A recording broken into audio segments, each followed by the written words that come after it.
And I mean, there's probably a lot of people who's thinking, well, I don't know what my why is. I just want to kind of do this, and that's it. And they struggle to find that why, because I believe that that in itself is a big part of the journey, just figuring out. Because I know for myself that it took a while before I actually realized why I wanted to do this. I always knew that I wanted to, start a business, but not necessarily why. So, do you have anything on that? Mm, yeah, 100%. And I think the reality of why is it's not a find an answer and you're done kind of a problem. Mm, It's a lifelong part of the journey. It's something that we continually assess, continually evolve, and things unfold for us as we move forward in life. So the thing that you assess as your why right now will be different in 3 months and will be different in 2 years. And that's okay. And I think often we search for an ultimate answer, and there just mhm, isn't an ultimate answer. There are iterations of what's true for you today, what's true for you in this moment right now. And that's what we take as our why, and that's what we use to move forward. Viktor Frankl, in his book Man's Search for Meaning, talks about the purpose of being relative to our circumstance. So the people in the Nazi death camps going through absolute hell found purpose relative to their situation in mhm, community and camaraderie, in real deep emotional connections with the other people in the same situation as them. Now those people, Victor included, in the years after, for the people that survived, their purpose and why would have been entirely different then to what it was back in those death camps. And that's okay. That's an extreme example, but right. that's the kind of permission to understand that it's okay that you've not got it figured out. Guess what?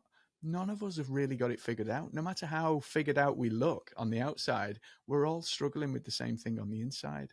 So we're all a Hmm. work in progress. And I think the first step is allowing yourself the permission to be okay with that. Yeah, I believe that is so true.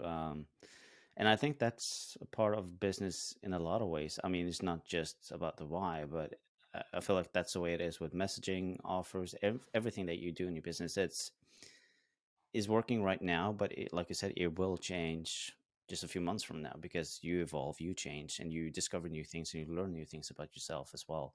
So nothing is set, and I think entrepreneurs are really quick to think that I need to have this figured out right now, otherwise I won't have the success that I'm looking for. But that's just false. Mm. It really is. It really is. Because the reality is, you have the success when you figure out what's true for you now, in this Hmm. moment, today.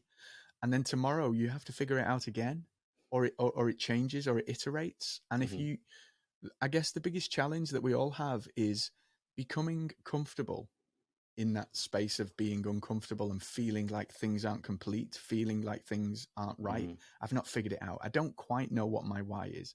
Is it money? Is it my family? Is it my kids? Is it the job? Is it the work? What is it? I don't know.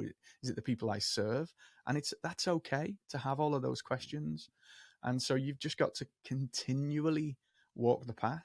It's a Hmm. daily practice. It's a daily practice. And I think if you come to terms with that and accept that, then you're in a powerful place to move forward and actually find that bigger purpose, that reason for you being on this earth, right? Yeah, exactly. Is there anything that we can do specifically to kind of start thinking about or figuring out what our why is? Absolutely. So, one of the beautiful things that you can do is called the 12 favorite problems.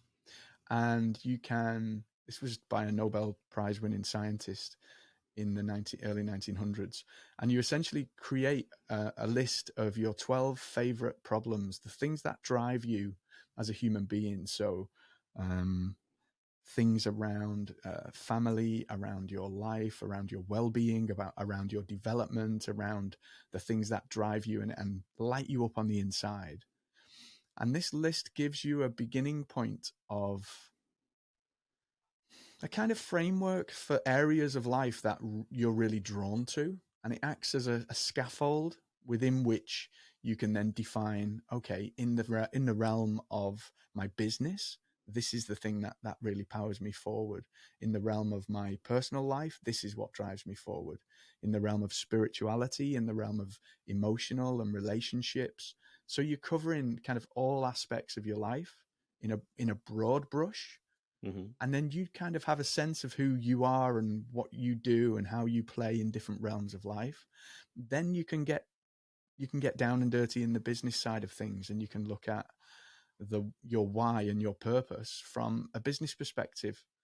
And we can dial into that if you like, if that would help. Yeah, sure. Because that's, Let's I do mean, that. Yeah. that's where it really gets exciting, on the Yeah. entrepreneurial journey, because all of those things, the spiritual, the emotional, make they make all of the difference in how you show up in the game of business. So Hmm. once you've kind of played in those spaces, and then you look at the game of business and ask yourself the question, well, what is it that I'm good at? Where have I done my 10,000 hours, or I'm working towards mastery?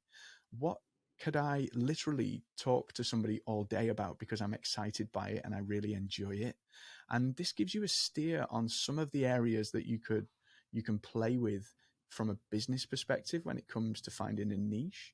One of the biggest problems I see people facing when they're trying to find a niche is they're sucking their finger and waving it in the air, trying to gauge, where's this, where's it, which way is the wind blowing, right? Yeah. What is my niche? Is it e-commerce business owners? Is it small business? Is it this? Is it that? Is it the other? And there are no answers in the wind. There just aren't answers in the wind to those questions.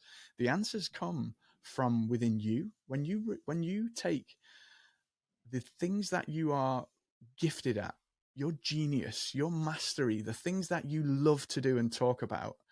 When you play in those spaces, this is why people talk about finding your passion, right? Because when you talk about something that you're passionate about, you show up differently in the world. Your Absolutely. energy is different. You light up when you talk about it. When you talk about something that you don't care about, guess what? You change, you become a different person.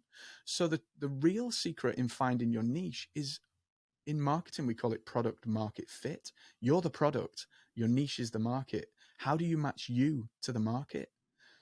And so I have a little exercise I do with my clients called the two circles. And essentially, we look at your why and the thing that drives you in the circle on the left. And then it overlaps with the circle on the right. And you take those first questions of what drives you as an individual, and what are you skilled at? What could you offer to the market as your product, essentially? And then we look at the who in the second overlapping circle. Well, okay, with that knowledge in hand, who would value what it is that you do? Who would value what it is that you know? And who would pay for it? Because we're talking about the game of business here. So it's Hmm. essential that we focus on the people that can pay for our service, because all too often people try and, like, flog a dead horse, and talk to people who just don't get what they do. Oh, but I can do this and I can help you to do that and I can help you to do that. And they just don't get it. It's like water off a duck's back. So part of that why, and then linking to your niche, really has to be honing in on the people that care, the people Hmm. that value what it is that you can bring to the table. And then here's where it gets super interesting. Those two circles, they overlap. And in the overlap, it's the problems that you can solve for those people. And this is where the whole world of building a business and marketing kind of really comes into play, because you Hmm. look at the problems you can solve with your skills and abilities and passions for those groups of people. and Yeah, and that's where we exactly. get it. That's where things get super exciting, man. That's where Hmm. things get super exciting, because then you've not just plucked a niche out of the air. You've created something rather special. You've created an opportunity for you to create what we call in marketing a USP, a unique selling proposition, because you're bringing the uniqueness of you, and you're matching that to the market in a way that is entirely inimitable. Nobody can copy you because there's only one of you. So you're bringing your uniqueness to the mix, and it's really, really magical, man. Really Yeah. magical. Yeah, because I think a lot of people tend to look at, okay, I'll try to find my niche, and that is what it is. And then you try to market to a specific people but they don't know really who that specific people are or that specific audience, and then that's where the mismatch is kind of happening. So they're not attracting the right people because they're trying to find a different kind of set of people instead of just letting people kind of figure out or come to them in a sense.